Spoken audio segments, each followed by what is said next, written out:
Amén. Muy bien.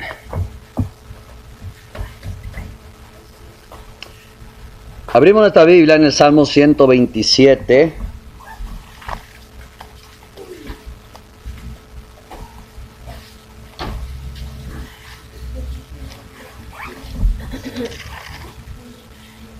Verso 1.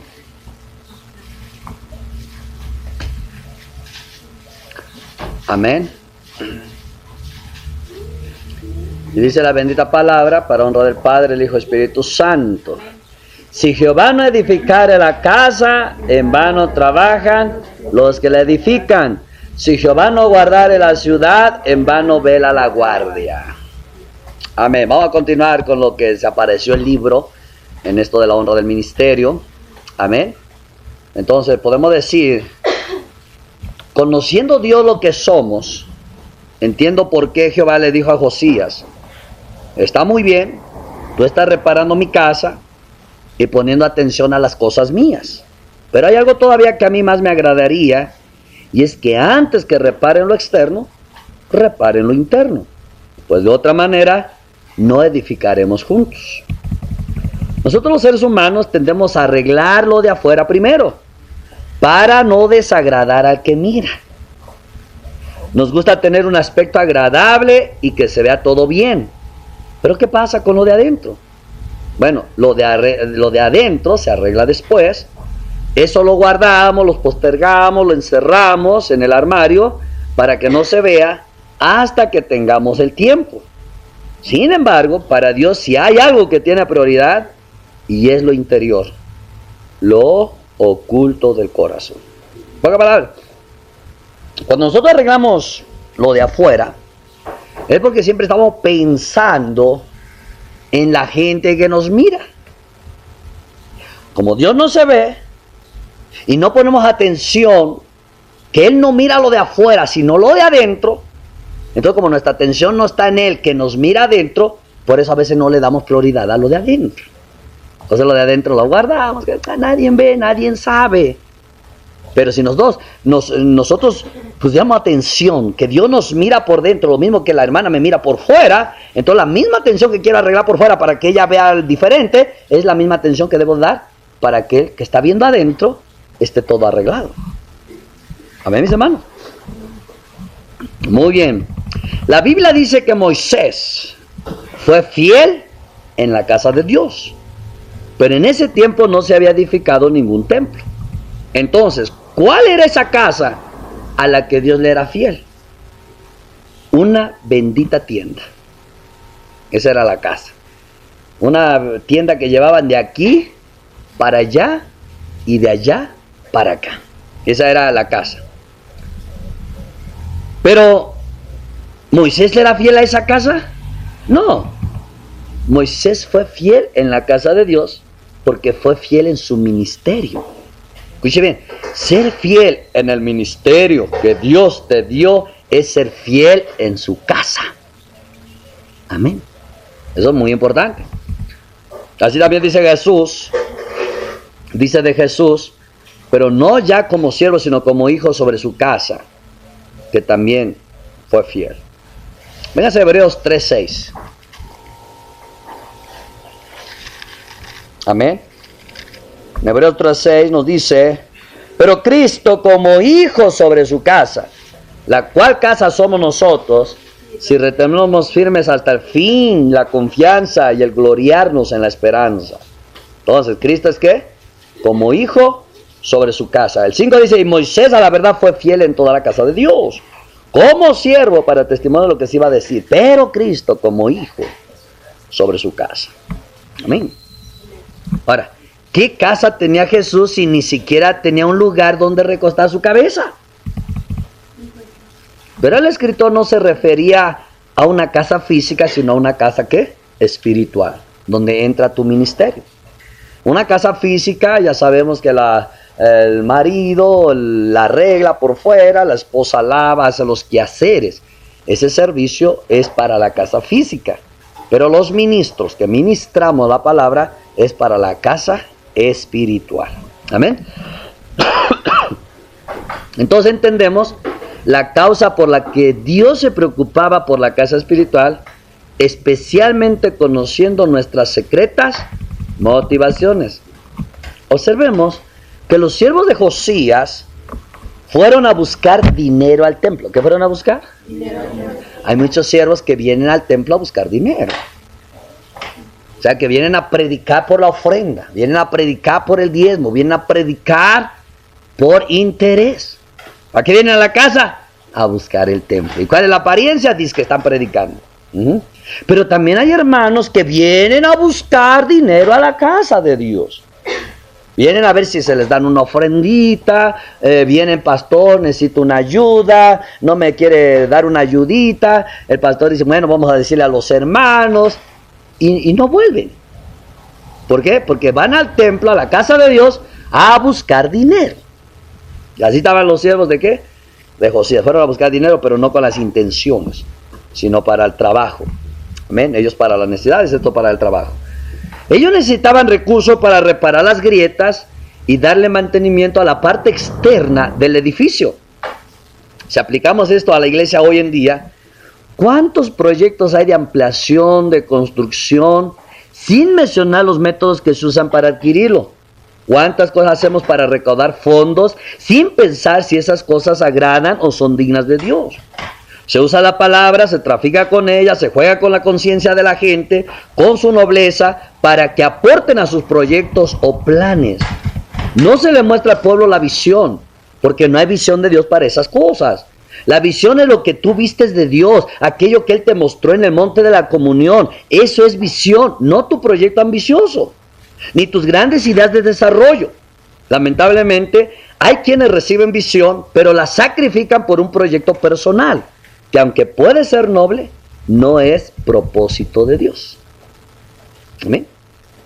En el relato, estos que buscaban dinero, encontraron el libro. Checa, los que buscaban dinero, encontraron el libro. Gloria a Dios cuando viene la gente a pedir y se encuentran con la palabra. No les gusta y se van. O se pueden convertir. Y gloria a Dios por ese hallazgo, porque la palabra de Dios es mejor que la riqueza, el oro, la plata y eso. Amén.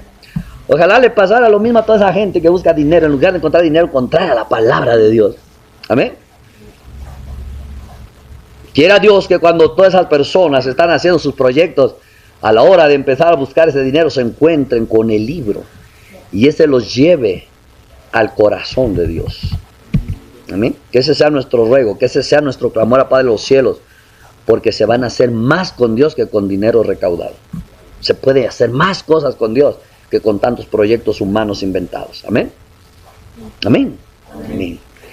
Y con esto no estoy diciendo que sea malo buscar dinero. Recibir las ofrendas que el pueblo da para las cosas del Señor. Pero de mano de aquellos a quienes el Señor impulse su corazón. Y no como resultado de una persuasión humana usando versos bíblicos. Amén. Dice, aquí apareció el libro. Y el que estaba al frente era un muchachito de 18 años, que estaba en el trono. Fíjate que 18 años, si usted analiza la historia, dice, de 8 años era Josías cuando comenzó a reinar, era un chamaquito, esta niña está muy grande.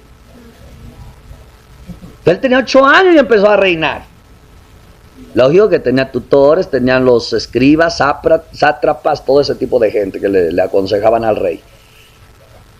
Como ahora tienen diputados y senadores.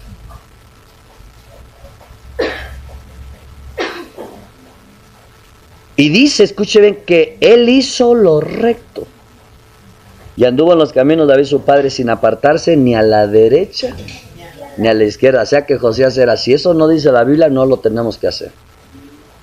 Dice la Biblia, pues ni modo, hay que humillarse y a obedecer. Eso es que no se aparta ni a derecha ni a izquierda. Amén. Y dice, a los 8 años de su reinado, siendo un muchacho, 8 y 8, 16, siendo un muchacho, comenzó a buscar al Dios de su padre. Checa, hermanos, empezó a buscar a Dios a los 16 años. Hoy día a los 16 años los jóvenes están buscando el Nintendo, están buscando ahí el internet. Están buscando los jóvenes hoy.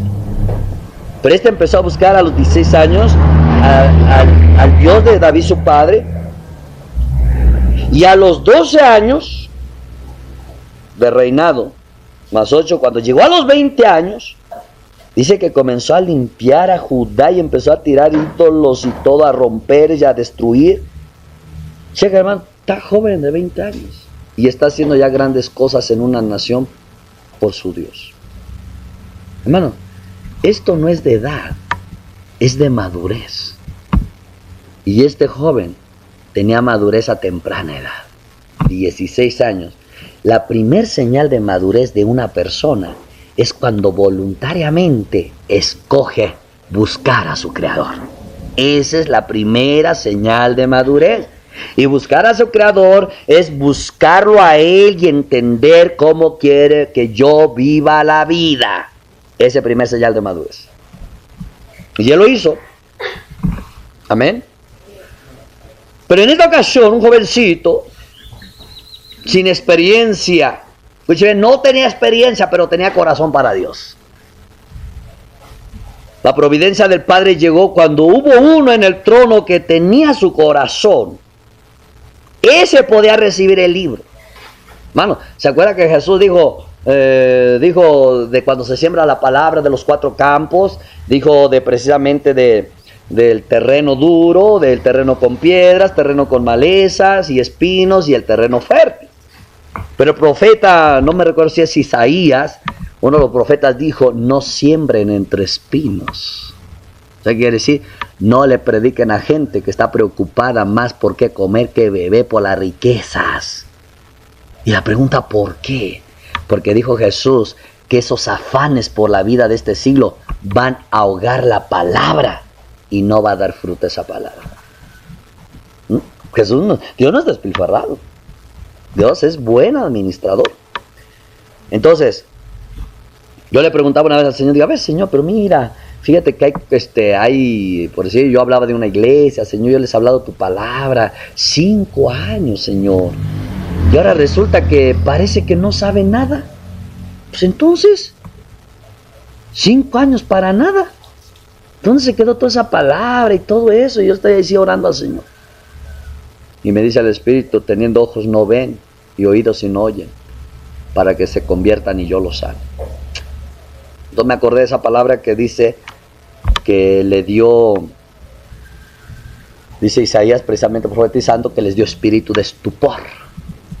Está bien, hermano, por eso cuando uno viene a estudiar la palabra tienes que orar para que sea el Espíritu Santo ahí y que no venga el espíritu de estupor a cegarte y estás oyendo pero no entiendes nada. Pero lo que Dios me enseñaba, que Dios permitió que esa gente viendo no vieran y oyendo no oyeran y no entendieran, para que un día se convirtieran y todavía Dios los sane. Le dije, ¿por qué? Porque si alguien conoce la verdad y no se inclina por ella, no le queda otra cosa más que decirle, más te valiera no haberla conocido. ¿Por qué? Porque pues si es la verdad que la iba a liberar y no la quiso, esa verdad la va a condenar. Dijo, ok, bueno, Señor, y entonces a mí, ¿por qué me revelas tu palabra? Dice, porque tú sí la vas a usar bien. Tú la vas a saber usar y la necesitas para vivir. ¿Por qué? Porque hay corazón para eso. Entonces, yo te quiero ilustrar con esto, hermanos, que yo te explico detalles de lo que Dios va trabajando conmigo, enseñándome para explicarte esto, hermano. Dios solo le revela la palabra al que tiene corazón para ella. Porque sabe que a pesar de que sea muy difícil la palabra para la carne humana, pero la va a poder vivir tarde o temprano. Amén. Ahora, ¿qué tal si hubiera aparecido el libro cuando estaba Manasés en el trono? ¿Qué tal si le hubieran dicho a Manasés, mira, se apareció el libro? Estoy seguro que con esos pecados, ese corazón que tenía ese rey, hubiera dicho, ¿y a mí qué me importa? O hubiera dicho, Como este rey cuando el profeta Jeremías le mandó la carta y agarró la pluma, la cortapluma y rompió el papel y lo metieron al fuego. Por eso el libro no se apareció con aquel que no tenía corazón para Dios. Amén. Entonces, aquí vemos un muchacho que aunque es muchacho, tenía corazón de Dios. Tenía el corazón de Dios. Amén. Ahora, quiero que analice dos cosas. Gálatas 4:1.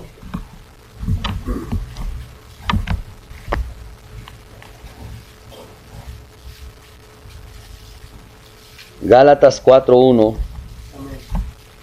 Lo tenemos, nos dice: pero también digo, entre tanto que el heredero es niño, en nada difiere del esclavo, aunque es señor de todo. ¿Qué quiere decir? Que un niño es lo mismo que un esclavo. Un niño heredero es lo mismo que un esclavo. ¿Por qué? Porque necesita los tutores. Ahora, mire lo que dice Eclesiastés 10:16. Ay de ti tierra cuando tu rey es muchacho y tus príncipes banquetean de mañana.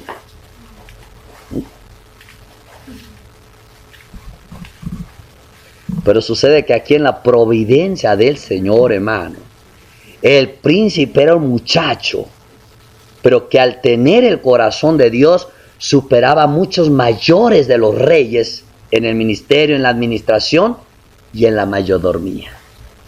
Amén.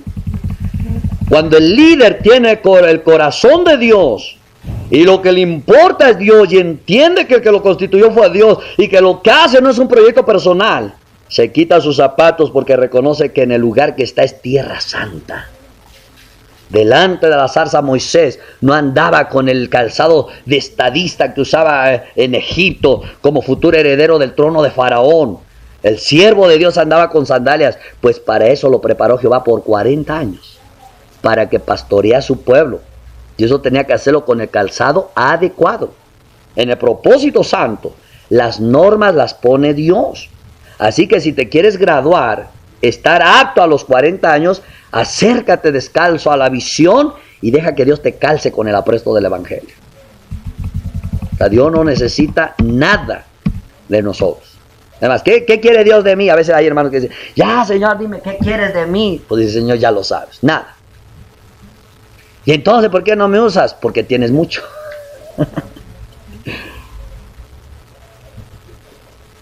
Qué tremendo. ¿Por qué no me usas? Pues porque tienes mucho. Entonces, ¿qué quieres? Pues nada. Cuando tengas nada, yo te uso. Sin que me lo pidas. Amén. Josías, estando en el trono, a los 8 años tiene un significado muy bonito. Amén. A los 8 años de edad representa un renuevo.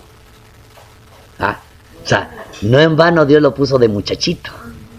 Le estaba diciendo a Israel, voy a hacer brotar un renuevo. De toda esta estadística de reyes, va a ser un muchacho la diferencia. Es un renuevo, algo que brota del tronco de los reyes. Un muchachito, un renuevo. Un tiempo nuevo que voy a hacer en este tiempo. Y preparado en su providencia por 10 años, que fue su tiempo de prueba, para cuando se le apareció el libro. Checa, a los 8 añitos brota el renuevo, pero el libro se le aparece hasta los 18 años, 18, 20. Y esa etapa fue una prueba para él. A veces Dios, hermano, te entrega al ministerio, pero como una prueba. Si tú apruebas, entonces Dios te culmina. Pero si no apruebas, te fulmina. Amén.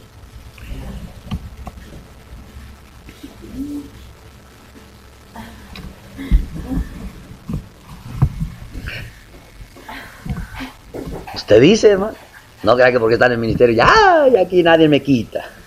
Dios pone y Dios quita.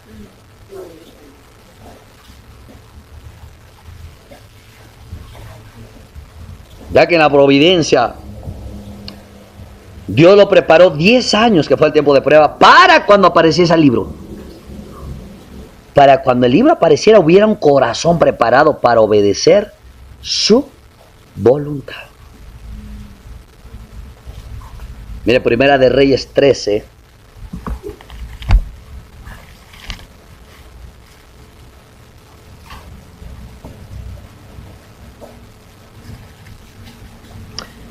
Verso 2 dice: aquel clamó contra el altar por palabra de Jehová y dijo: altar, altar, así ha dicho Jehová, he aquí que a la casa de David nacerá un hijo llamado Josías, el cual sacrificará sobre ti a los sacerdotes de los lugares altos que queman sobre ti incienso, y sobre ti quemarán huesos de hombres. Checa, lo mencionó que por su nombre. Y en Segunda de Reyes 22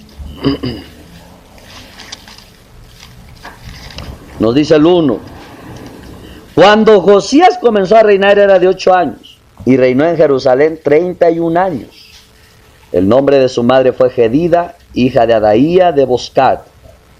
E hizo lo recto ante los ojos de Jehová, y anduvo en todo el camino de David su padre, sin apartarse a derecha ni a izquierda. A los 18 años del rey Josías envió el rey a Safán, hijo de Azalía, hijo de Mesulam, escriba, a la casa de Jehová, diciendo. El 8: entonces dijo el sumo sacerdote Hilcías al escriba Safán: ha hallado el libro de la ley en la casa de Jehová. Hilcías dio el libro a Safán y lo leyó. Viniendo luego el escriba Safán al rey, dio cuenta al rey y dijo: tus siervos han recogido el dinero que se halló en el templo y lo han entregado en poder de los que hacen la obra, que tienen a su cargo el arreglo de la casa de Jehová. Asimismo el escriba Safán declaró al rey diciendo: el sacerdote Hilcías me ha dado un libro. Y lo leyó Safán delante del rey. Debe ser nuestro ruego en la iglesia, hermanos, que se aparezca el libro.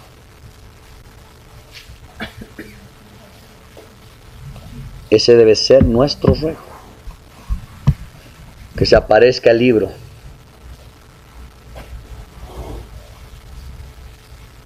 Nuestro ruego debe ser, hermanos, nuestro anhelo, nuestro deseo, nuestra ambición, que Dios levante hombres como Josías y mujeres como Esther. Pero no de las que usan esas mujeres de la prosperidad, que ya hasta vienen a predicar así tipo con trajes de militares, porque son las guerreras. No, hermanos. O algunas ya de plano ponen la foto de China, y ya con su arco, su espada y así, ya, la guerrera de Dios, princesa. No, fantasías, son fábulas. Que tengan el corazón como ellos. Amén, mis hermanos. Dios está haciendo aparecer el libro para que su pueblo se vuelva a él, pues todos nuestros tropiezos se deben a que el libro se perdió.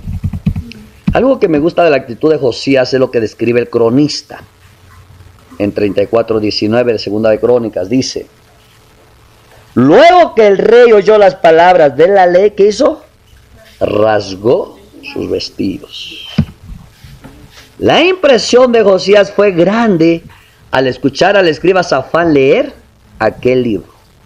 Me imagino la solemnidad del momento, la presencia que cayó en medio de aquel silencio de manera que se podía palpar, aquella voz grave, colmada de temor y reverencia para un Dios que, aún sabiendo lo que ellos harían y cómo lo dejarían, les revelaba lo que acontecería y cómo luego también les perdonaría y restauraría.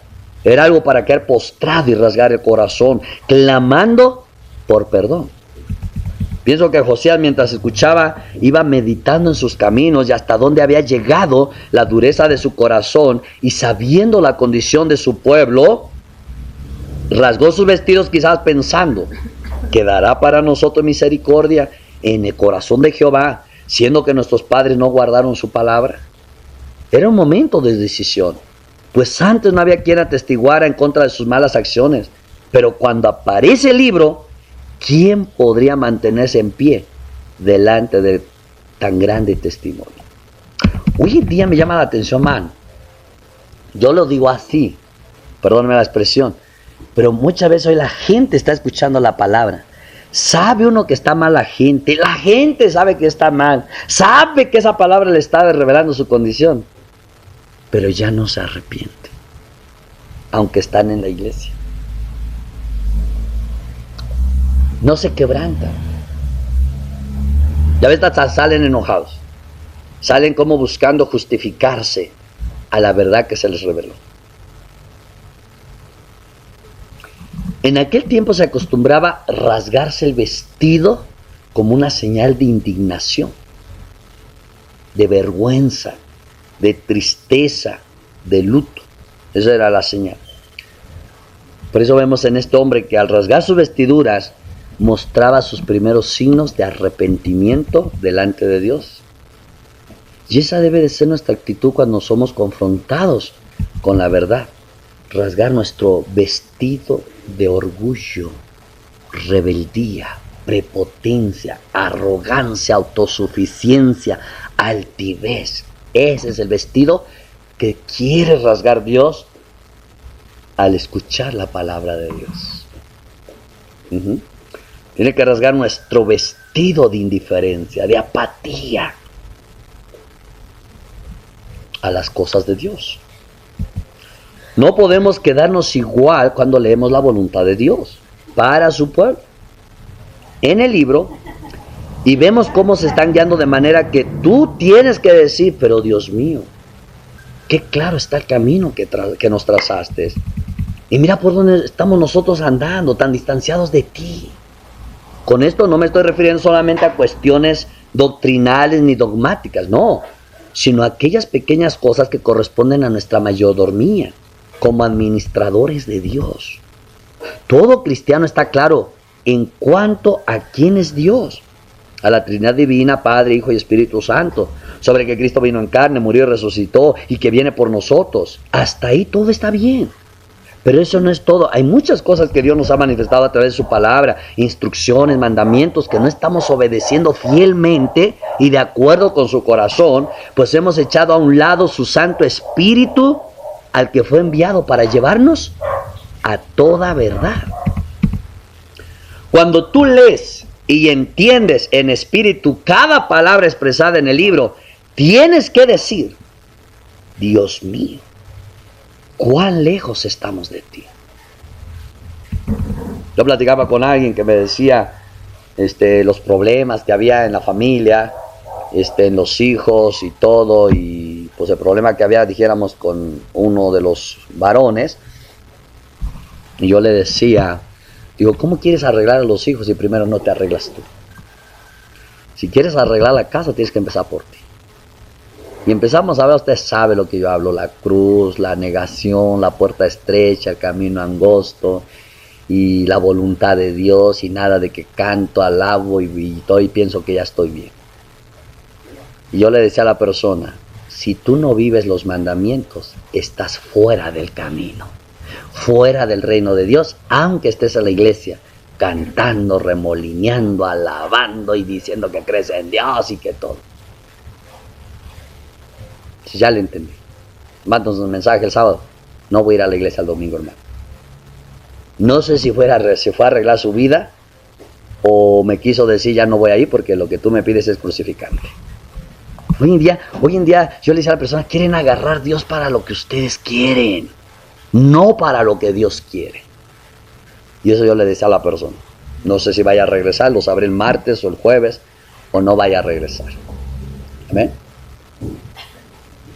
Gracias, madre. Ahí deja. Algunos dicen, hay que entender que estamos en el siglo XXI. La iglesia debe cambiar, no se puede ser tan fanáticos, tan radicales, tan místicos. Hay muchas cosas que fueron escritas para aquellos tiempos. Estamos en otra época, es otra cultura. Es para los judíos, nosotros somos gentiles. Y así empezamos a reaccionar. Y nos quedamos pasmados de lo desvinculado que podríamos estar. Amén.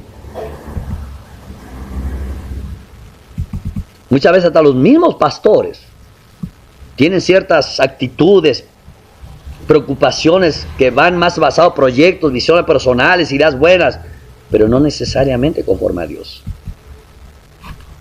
Y la pregunta es, ¿y la fe? ¿La doctrina pura? el depósito, la vida de la iglesia, ¿dónde queda? ¿Dónde quedan los valores espirituales y lo que preserva la iglesia y la guarda del mundo? ¿Dónde están los fundamentos? En todo esto, ¿dónde queda el corazón de Dios? Si contestamos esas interrogantes con sinceridad a la luz de su palabra, si somos hombres de Dios, rasgaríamos como Josías nuestro corazón. Amén. Véngase a Esdras 10.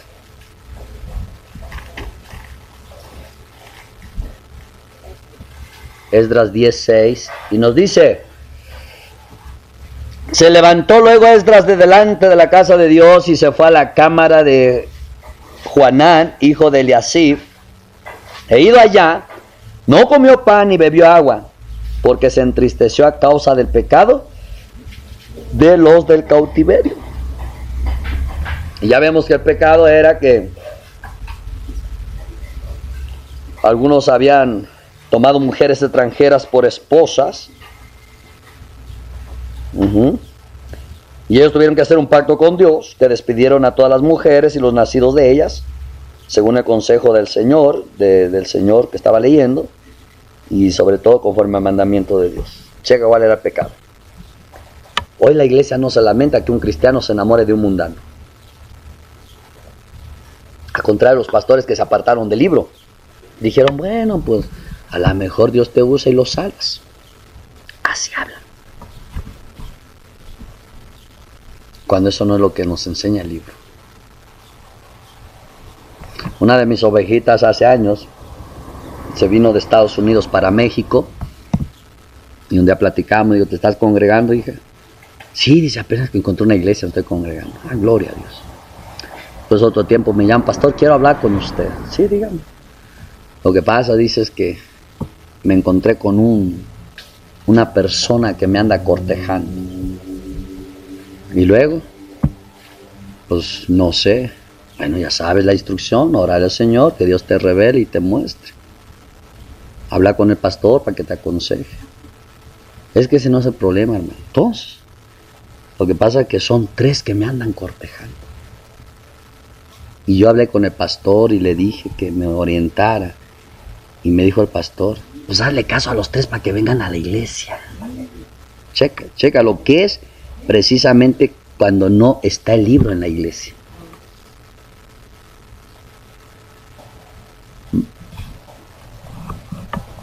Ah, pues ora y ayuna y a lo mejor Dios te usa para convertir. Es que había un plan. Eso no dice el libro. El libro dice: no te unas a yugo desigual. Punto. Ese es el libro. Ese es el camino de Dios. Nos guste o no nos guste. Si yo lo hago en cuenta, es que estoy en el camino. Pero si no hago caso, estoy fuera del camino. No porque a Pedro Dios le convirtió a la mujer y también no quiere decir que ese es un camino. Eso fue algo que Dios hizo milagrosamente por misericordia. Pero no significa que tenemos que enseñar eso como un camino. Pero muchos han sacado el libro. Cuando vemos Esdras aquí, que leyó la ley públicamente delante del pueblo, al medir sus vidas con la que mostraba el libro, todas sus discrepancias, muchos de los príncipes se habían casado con mujeres cananeas y una considerable parte del pueblo se había mezclado con pueblos extranjeros. La palabra dice que él se levantó y salió de la casa de Dios. Y se fue a la cámara de Joanán, hijo de Eliasib. E ido allá, dice, no comió pan ni bebió agua porque se entristeció a causa del pecado de los del cautiverio. Hay quienes se entristecen y no comen cuando tienen problemas, están enfermos o han sufrido la separación de un ser querido. Pero ¿quién ha dejado de comer o se le ha entristecido el alma a causa del pecado contra lo establecido por Dios? No conozco a nadie todavía.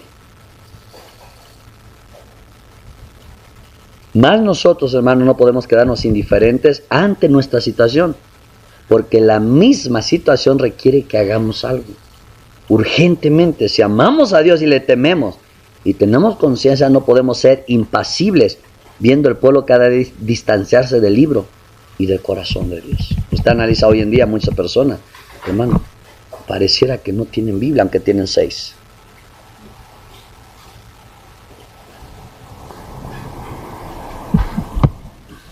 Ahora, escuche bien. Estas personas se casaron con mujeres extranjeras porque se fueron al cautiverio. Y esa es la desgracia. Que cuando algo les viene mal a un joven o a una señorita, en la iglesia les lastiman o qué sé yo, esa cautividad que los atrapa con tristeza y amargura, muchas veces los lleva a tomar una decisión loca. Apenas estaba ministrando a alguien que decía que una jovencita iba a la iglesia, se enamoró de un chico cristiano. El chico cristiano, su mamá tiene el don de profecía. Y un día la joven se iba a trabajar y le habló la futura suegra y le dijo: ven porque tengo palabra de Dios para ti. Y pues ella, creyente de Dios, pues dejó de ir a trabajar por obedecer y se fue a ver a la profeta. Y entonces cuando ya llegó le dijo, dice: tú escondes algo, tú tienes una doble vida, y delante de Dios te pido que me digas qué pasa contigo. Entonces la jovencita, inspirada porque era sierva de Dios y porque le habló de parte de Dios, pues le empezó a contar su vida pasada, pues que ya no era virgen, todas esas cosas. ¿Cuál fue la sorpresa? Que cuando terminó la jovencita de hablar eso, le dijo la profeta: pues ojalá Dios te perdone y tenga misericordia de ti, porque mi hijo no creo que te va a perdonar. Pero espérate, pues si no le está contando al hijo, le está contando a una sierva de Dios. Entonces pasó lo que pasó, le contó al hijo, el hijo reaccionó, el asunto que la dejó, la lastimó, y la joven de dolor. Y luego el pastor no sé qué le dijo, creo que la pastor también le dijo algo que no le apoyó. La joven se fue de la iglesia, se enamoró de un chico mundano y se casó con él, a pesar de que la mamá le prohibía que hiciera eso. Pues ¿qué vemos? No porque lo lastimaron en la iglesia, no porque un chico no le supo valorar que ya no tenía virginidad, no significaba que tenía derecho de abandonar el camino. Pero para que vea que mucha gente sacan el libro con una circunstancia.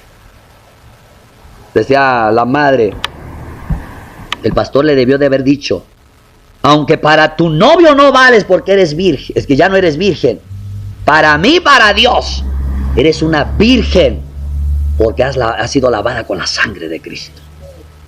Pero el pastor no hizo nada. Entonces vemos que por una cautividad de dolor, una cautividad de decepción, una cautividad, eso la llevó ¿a qué? A juntarse con un mundano y abandonar el camino. O sea, que esa es la desgracia, que el pecado de aquí no dijeron: bueno, pues es que Dios sabe cómo estábamos cautivos y no había judías allá, no había muchas, y pues bueno, tuvimos que tener una esposa. No vale las justificaciones para pecar. Aquí o vivimos de acuerdo al libro o estamos fuera del plan de Dios. Amén. Si volvemos a Josías, veremos que no solo se lamentó y meditó en las palabras del libro, sino que también mandó a consultar a Jehová. Lo primero fue la indignación, el pesar, la expresión de dolor, pero lo segundo es actuar. No podemos quedarnos impávidos ante tanta rebelión. Josías no se quedó impasible, sino que dijo: anden, consulten a Jehová por mí y por el remanente de Israel y de Judá acerca de las palabras del libro que se ha hallado, porque grande es la ira de Jehová que ha caído sobre nosotros, por cuanto nuestros padres no guardaron la palabra de Jehová para hacer conforme a lo que está escrito en este libro. Pero escúcheme bien, hermano, que usted y yo pecamos no significa que Dios no se enojó, no significa que no se molestó, no significa que no está irado. Simplemente no actúa porque Él es lento, porque Él es misericordioso. Él antes de castigar prefiere que se aparezca el libro. Y cuando se aparece el libro, Él espera arrepentimiento y conversión para que aparte su ira. Pero no significa que porque no nos dijo nada, estamos bien. Hay que leer la palabra para saber dónde está pecado. Y donde está pecado, el pecado ofende a Dios, el pecado lastima a Dios, el pecado entristece a Dios. Y esa es la conciencia que debemos de tener para no andarnos justificando. Y una vez que el mensaje, el predicador, la Biblia nos dice lo que es pecado y me doy cuenta que tengo acción, primero arrepentimiento y segundo hay que consultar a Jehová. Señor, mira, hoy escuché un mensaje de un pecado que hice hace 8 días. Pero ahora veo que el pecado te produce ira, enojo, tristeza y ganas de castigarme. Señor, aquí me presento. Ya me arrepentí, me dio tristeza, pero ahora vengo a consultar qué quieres que yo haga. Eso es vivir una relación viva con Dios. Amén. El Señor nos manda a andar bien y a instruir a nuestros hijos ¿en qué? En su camino. Por eso hablamos de una nueva generación en cuanto al futuro. Pero en Josías veo a alguien que está pensando en el pasado y considerando que sus padres no vivieran conforme a lo estipulado por Dios. Y no quería reincidir en el mismo error. En otras palabras, ellos fallaron, pero que no nos pase a nosotros lo mismo. En otras palabras, Josías era un tipo de redención de los padres del pasado y de las generaciones futuras. ¿Por qué? Porque si Dios viene a tu vida y tu papá y tu mamá no creyeron, es que Dios vio misericordia en tus padres cuando naciste tú y pensó en tu salvación. Y van los que van a nacer después de ti. O sea, Dios está pensando en todo eso. Josías bien pudo decir, bueno, yo desde que he estado reinando he hecho las cosas bien y no me he desviado ni a derecha ni a izquierda. Si las cosas no están andando como debieran, no es culpa mía. Ahí está el sumo sacerdote y sí es responsable mayor de nuestra condición espiritual. ¿Por qué? Porque eso no enseña la Biblia. Yo soy rey. Pues si usted analiza, aún los sacerdotes estaban sujetos al rey.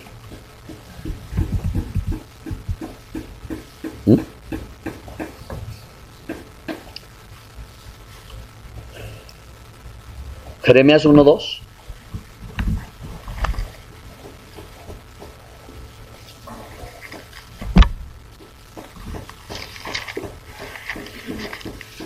Amén.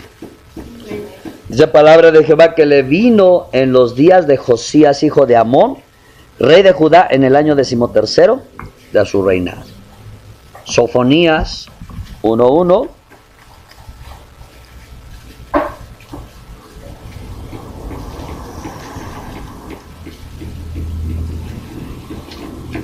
Dice, palabra de Jehová que vino a Sofonías, hijo de Cusi, hijo de Gedalías, hijo de Amarías, hijo de Ezequías, en días de Josías, hijo de Amón, rey de Judá.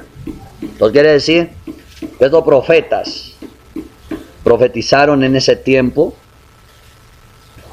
Y él pudo haber dicho, la culpa no es mía, sino de los sacerdotes y los profetas. Así que los llame Dios a cuenta a ellos y no a nosotros. Mi trabajo es dirigir al pueblo. El de ellos es, en lugar nuestro, servir a Jehová. Todo lo contrario, él dijo, en otras palabras, el rey aquí soy yo. Dios me puso para dirigir a su pueblo. Tengo que asumir responsabilidad. Vamos a consultar a Jehová. Porque de lo que de mí dependa, como instrumento de Dios, haré y buscaré que se haga la voluntad de Dios. ¿Por qué? Porque ¿qué es lo que viene a hacer el gobierno? ¿No con la palabra quitándole la voluntad de Dios a la iglesia? Pero qué lindo cuando un gobierno se convierte en cristiano. Entonces la iglesia prospera en la voluntad de Dios. Como el de Guatemala apenas declaró a Jesucristo como el Señor de todo Guatemala. En Monterrey la alcaldesa, cuando recibió su cargo en el año pasado, declaró a Monterrey como el alcalde de Monterrey.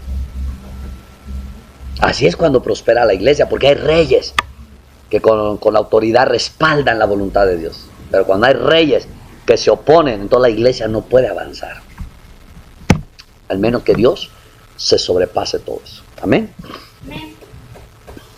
Ahora, aquí vemos que Josías no mandó consultar a los profetas.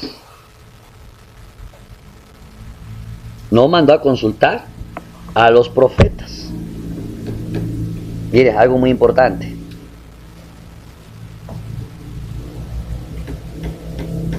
(22) Entonces Hilcías y los del rey fueron a Hulda, profetisa, mujer de Salum, hijo de Tiba, hijo de Arás, guarda de las vestiduras, la cual moraba en Jerusalén, en el segundo barrio, y le dijeron las palabras antes dichas.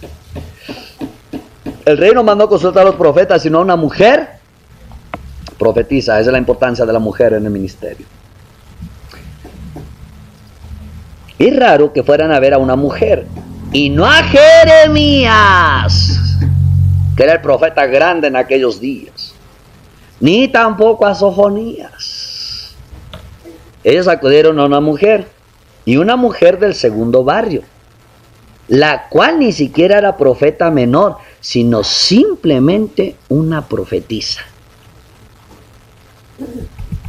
No sé cómo lo considere usted, pero te pregunto, si tuvieras un grave problema, ¿irías a consultarle a una hermanita que a veces profetiza, teniendo acceso a un reconocido profeta? Más, el Espíritu Santo mostró quién tenía la palabra. Porque Jehová elige al que quiere, cuando quiere, a la hora que quiere, para hacer lo que quiere. O sea, Josías no fue porque desechara a Jeremías, ni a Sofonías, ni porque le diera más importancia a las mujeres, sino porque por el Espíritu le mostró a Josías que la palabra que él buscaba no la puso Dios en la boca de Jeremías ni de Sofonías, la puso en la boca de Hulda. O sea, yo no tengo que buscar profeta como el mago y el adivino. Yo tengo que buscar en donde Dios tiene la palabra que yo necesito. Porque a veces agarran, tienes una profecía, ay, mañana más, ay, el siervo, ay. Y ni le hacen caso. Pero lo que dijo es verdad. Pues sí es verdad lo que dice, pero yo que me lo confirme él. Espérate, eso es idolatría. Si lo que ella dice es lo que yo necesito, así está aquí al Dusin, ¿o no? ¿Amén? Lo importante es saber quién es el instrumento para esa hora. En mi problema yo tengo que saber quién es el instrumento para esa hora de mi vida. Hay muchos hermanos que sufren porque el pastor no los visita en su problema, porque el pastor no les escribe, no les llama, pero no han entendido que el pastor no tiene mensaje de ella para esa hora. El pastor tiene el mensaje, pero el pastor que Dios quiere usar en esa hora. Cuando entendamos eso, hermano, no nos ponemos tristes. Ay, el pastor ni me escribió, ni me llamó. No, porque en mi necesidad, si el pastor, yo les decía el domingo a los hermanos, el domingo, un día de estos que predicaba, yo les decía, hermanos, si en el momento de tu problema y tu crisis, el pastor no te visita, es porque Jehová no lo manda. Porque el día que manda a Jehová se te va a aparecer aunque no lo llames. ¿Por qué? Porque lo manda Jehová. Amén, mis hermanos. Por lo cual la palabra estaba depositada en esa mujer llamada Hulda del segundo barrio, cuyo padre era guarda de las vestiduras. Que es lo que cuando hay visión y sabemos dónde está la palabra de Jehová, allá es donde acudimos. Amén. A este punto vemos la mano de Dios obrando a favor de su pueblo. Pues, número 1, en 34:15, primero, aparece el libro. 2, hay corazón humillado y entendido para buscar a Dios. 3, iluminación del sacerdocio para buscar el instrumento con quien se ha de consultar a Jehová respecto al libro. 4, está quien tiene palabra de Jehová. Pienso que nosotros no hubiéramos actuado así en su lugar. ¿Sabes por qué sufrieron tanto los que iban en el barco con Pablo hacia Roma? Porque consultaron a los que ellos creían que sabían del mar, a los expertos, al piloto y al patrón de la nave. Pues por su experiencia de tantos años en navegación, sabrían qué hacer en el caso de confrontar problemas con la nave en alta mar. Pero Pablo, aunque no sabía ninguna técnica de navegación marítima, les advirtió por el Espíritu de Dios que no debían moverse del puerto. Amén. Pues entonces habría mucha pérdida, no tan solo del cargamento, sino incluso de vidas. ¿Cómo estos hombres le harían caso a uno que no tenía ninguna destreza en conducir una embarcación y que inclusive llevaba preso frente al veterano piloto? Pues así la iglesia también, hermanos, busca a los expertos, a los que saben, a los que estudiaron, pero que no necesariamente son los instrumentos de Dios en el tiempo adecuado. ¿Sí? Cuando Jehová habló y manifestó su voluntad, lo hizo de muchas maneras, usando los instrumentos que eran dignos, convencionales, de reputación, delante del pueblo, empezando por Moisés y los que le prosiguieron. Pero ahora usaría a alguien de segunda, por lo del segundo barrio, para humillar la soberbia y la altivez de corazón y acabar con todas las concepciones y prejuicios humanos, y callar la boca del disputador de este siglo, con la locura de la predicación, por medio de gente vil y menospreciada, y no con los que se consideran sabios y entendidos. Amén. Gloria a Dios. Ahora, veamos lo que les contestó Hulda. Amén. En 2 de Crónicas 34, verso 23. Vamos a ver lo que le contestó Hulda. Y ella respondió: Jehová Dios de Israel ha dicho así: decid al varón que los ha enviado a mí, que así ha dicho Jehová. He aquí yo traigo mal sobre este lugar y sobre los moradores de él. Todas las maldiciones que están escritas en el libro que leyeron delante del rey de Judá, por cuanto me han dejado y han ofrecido sacrificios a dioses ajenos, provocándome a ira con todas las obras de sus manos. Por tanto se derramará mi ira sobre este lugar y no se apagará. Mas al rey de Judá, que les ha enviado a consultar a Jehová, así le dirán: Jehová el Dios de Israel ha dicho así: por cuanto oíste las palabras del libro, y tu corazón se conmovió, y te humillaste delante de Dios al oír sus palabras, sobre este lugar y sobre sus moradores, y te humillaste delante de mí, rasgaste tus vestidos, y lloraste en mi presencia, yo también te he oído, dice Jehová. ¿Ya vio lo que contestó? ¿A quién oye Dios? Al que siente como Él, al que le interesa lo de Él, a que le importa su corazón. En otras palabras, ¿te preocupa lo mío? Pues a mí me preocupa lo tuyo. Me oyes, te oigo. Te humillas, yo te levanto. Esa es la correcta actitud frente a la amonestación y palabra de Dios, cuando somos confrontados con la verdad, porque apareció el libro. Asumamos primeramente responsabilidad. Segundo, humillemos nuestro corazón. Y tercero, consultemos a Jehová. Hay muchos que dicen: ay, hermano, pero es que ya sé lo que yo tengo que hacer, pero no lo hago. Pues es que no te humillas. Mientras alguien no se humilla, nunca va a hacer lo que ya sabe. Aunque sabe que lo que sabe lo está condenando. Primer paso es, precisamente, hermanos, asumir responsabilidad. Y segundo, no, hermano, yo soy responsable de lo que hice y le pido disculpas. Nada, humíllese, que nada más le pido disculpas. Se trata de humillar, cambiar de corazón. Y tercero, a consultar a Jehová, no sea que esté airado y venga el juicio. Ahora, escuche bien. Aquí ya Josías había limpiado a Israel de mucha idolatría. Ya había destruido, ya había sacrificado sacerdotes, estaba limpiando, pero no significaba que se iban a escapar del juicio. Escuche bien, usted puede pecar y Dios te perdona, no significa que te vas a escapar de las consecuencias de tu pecado. Eso es muy importante. Yo meditaba ayer, antier, que venía yo, dije: Señor, pues últimamente Dios no tiene problema con el pecado. ¿Por qué? Pues ya pagó por él.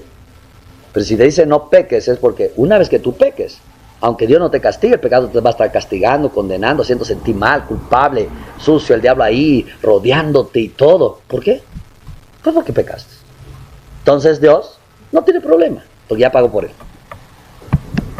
¿Amén?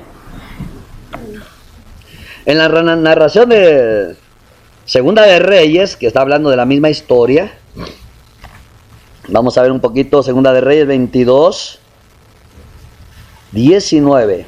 Nos dice algo muy importante.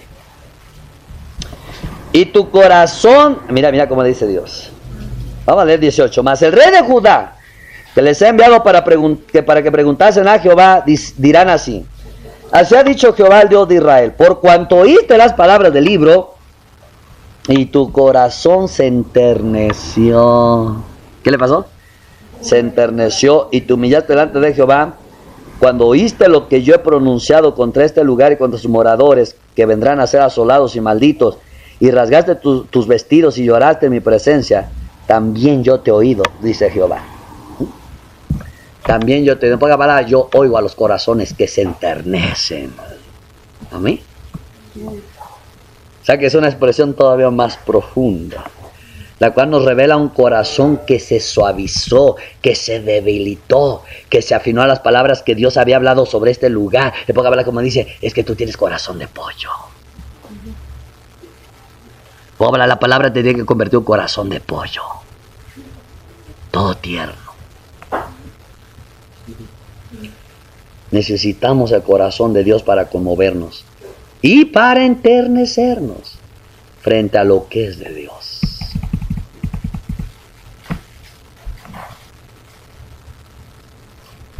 Hay muchas que oyen la palabra y no se enternecen. En lugar de poner, de que tengan un rostro tierno, ponen la frente de pedernal y corazón de diamante, que es lo contrario a la ternura. Cuando oyes la palabra, ¿qué te pasa? ¿Te enternece?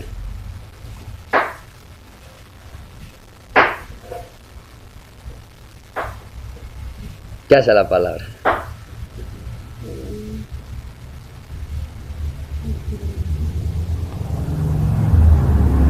Si la palabra que oímos no nos enternece, uy, hermano, tenemos que decir, Señor, este chico está desconchuflado. Hay mucha gente que sabe la palabra, la oye, ya ni cosquillas le hace. ¿Sabe por qué? Porque hay tanta soberbia, tanto orgullo, tanta arrogancia, tanta prepotencia. Pero si se pone una a platicar con esa persona, ya no, hermanos, ahí vamos, echándole ganas, ahí vamos, ahí estoy. Y no es que estés aquí, no es que estés ahí, no, ¿cómo estás? Enternecido, quebrantado, humillado, o ahí estás con el conocimiento firme, parado y erguido. Ese es el asunto. Ahora, después de esto vemos cómo José recibe la instrucción y comienza a tomar medidas. Verso 28 de Crónicas 34-28 dice: He aquí que yo te recogeré con tus padres y serás recogida en tu sepulcro en paz. Y tus ojos no verán todo el mal que yo traigo sobre este lugar y sobre los moradores de él. Y ellos refirieron al rey la respuesta. 29-30. Entonces el rey envió y reunió a todos los ancianos de Judá y de Jerusalén, y subió el rey a la casa de Jehová, y con él todos los varones de Judá y los moradores de Jerusalén, los sacerdotes, los levitas y todo el pueblo, desde el mayor hasta el más pequeño. ¿Hasta quién? Esos pequeños que andan por ahí corriendo y no se les instruye, no se les exhorta, eso también hay que meterlos en cintura, dice. Más pequeño, y leyó a oídos de ellos todas las palabras del libro de pacto que había sido hallado en la casa de Jehová. Y estando el rey en pie en su sitio, hizo delante de Jehová pacto de caminar en pos de Jehová y de guardar sus mandamientos, sus testimonios, sus estatutos, con todo su corazón y con toda su alma, poniendo por obra las palabras del pacto que estaban escritas en aquel libro. E hizo que se obligaran a ello todos los que estaban en Jerusalén y en Benjamín, y los moradores de Jerusalén hicieron conforme al pacto de Dios, del Dios de sus padres. Y quitó José a todas las abominaciones de toda la tierra de los hijos de Israel, e hizo que todos los que no se hallaban en Israel sirviesen a Jehová su Dios. No se apartaron de en pos de Jehová, el Dios de sus padres, todo el tiempo que él vivió. Gloria a Dios.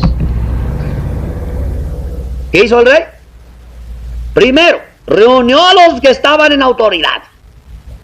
Porque, hermanos, si queremos arreglar algo, tiene que empezarse a arreglar desde arriba.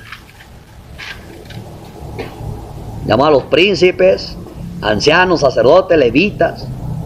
Y después llamó a todo el pueblo, hasta el chiquitito, el más pequeño. Dice Joel, hasta el que mama en pecho, reúnanlo ahí. ¿Y ese que va a oír? Pues ese oye mejor, tiene el oído puro. Cuando viene el juicio, dice que van a estar chicos y grandes allá, pequeños van a ser juzgados. Yo no me voy a decir, ay, no entiende el niño, está chiquito, no le digan nada. Porque si nosotros somos grandes y no lo hacemos, ¿cuánto y más ellos? Y menos les vamos a exigir cuando no lo hacemos. Ah, eso no es el libro. Amén. Entonces dice que todos vinieron. Amén. El libro apareció, hermanos. Y José no se quedó con los brazos cruzados. en un idealismo, llorando y frustrado, diciendo, ay Señor, estamos mal, yo no puedo, ay, yo no sirvo, ay Señor. No se quedó así. Esto es de decisión, de acción. No es de chillar. No estoy hablando del arrepentimiento, porque acuérdense que él lloró. Estoy hablando aquí de que yo digo, ay Señor, mejor, pues si no sirvo, mejor, ya, mejor, dime, mejor me voy. No se quedó así. Él tomó decisión. El libro apareció para que andemos conforme a lo escrito. Así que vamos a arreglar todo de acuerdo a la palabra de Dios. Es bueno confesar y reconocer, pero también actuar. Hay muchos que confiesan, reconocen, pero no actúan. Esperan que el Espíritu Santo los lleve de la manita como quien lleva al niño al baño. No, para eso nos dio voluntad, libre albedrío, nos dio dominio propio. Tomar acción. Amén. Es notable que tanto en Segunda de Reyes como en Segunda de Crónicas, en la narración de este incidente del hallazgo del libro, diga que Josías comenzó a hacerlo todo en conformidad a lo que decía el libro. Tanto es el énfasis que en la palabra es según el libro, como el libro, conforme al libro. Basando la enseñanza en la repetición de esas tres palabras, que en forma de estribillo se repiten en estos capítulos, Josías todo lo que realizó en su reforma lo hizo conforme al libro, según el libro y como estaba escrito en el libro. Solo hay una manera de regresar al camino, y es yendo al lugar donde lo perdimos. ¿Acaso no es lo que hacemos cuando nos perdemos en una ruta o nos pasamos de la salida de la autopista? Regresamos al punto de partida. Pues eso es lo que logra el libro, volvernos al camino, porque tiene la instrucción de Dios. Tomemos esta aplicación y veámosla a la luz del Nuevo Testamento en un pasaje muy conocido de nosotros. Vénganse a 1 Corintios, capítulo 15. ¿Qué yo dije? 1 Corintios 15. Amén. Y vamos terminando. Además les declaro, hermanos, el evangelio que les he predicado, el cual también recibieron, en el cual también perseveran, por el cual asimismo, si retienen la palabra que les hemos predicado, son salvos, si no creyeron en vano. Porque primeramente les he enseñado lo que asimismo recibí, que Cristo murió por nuestros pecados conforme a las Escrituras, y que fue sepultado y que resucitó al tercer día conforme a las Escrituras, y que apareció a Cefas y después a los 12. Después apareció a más de 500 hermanos a la vez, de los cuales muchos viven aún y otros ya duermen. Después apareció a Jacobo, después a todos los apóstoles, y al último de todos, como a un abortivo, me apareció a mí. En otras palabras, Pablo dice, yo les comuniqué lo que recibí. Y 20 siglos después el mensaje sigue siendo el mismo, no tiene nada de novedoso, pero sigue igual de efectivo. Jesucristo es la salvación. El problema de nosotros es que se nos hace difícil repetir lo mismo, nos cansamos de las cosas y queremos algo nuevo. Pero lo que hace nuevas todas las cosas es la revelación de Dios. Amén. Aquí el apóstol Pablo dijo que él les enseñó lo que él le enseñaron. Y no fue precisamente un camino de rosas, sino a Cristo y a este crucificado.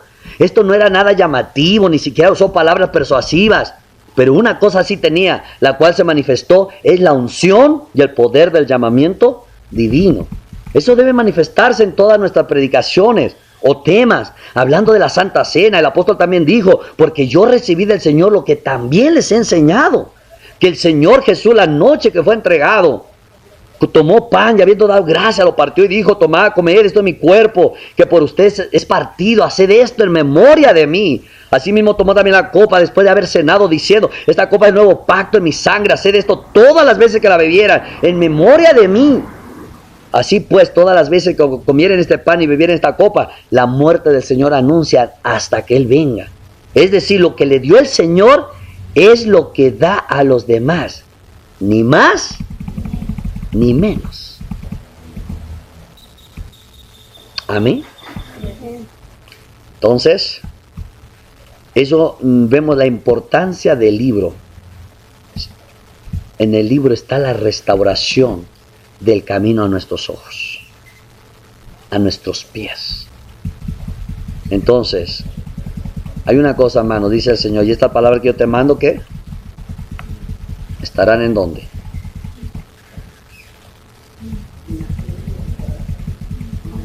¿Y las hablarás cuándo? Todos los días. ¿Y a quiénes? A tus hijos, a tus hijos, a tus hijos. Es hoy en día, hermano, que ya los papás no hacen eso. Ay, Señor. Amén, mis hermanos. Denle un aplauso así.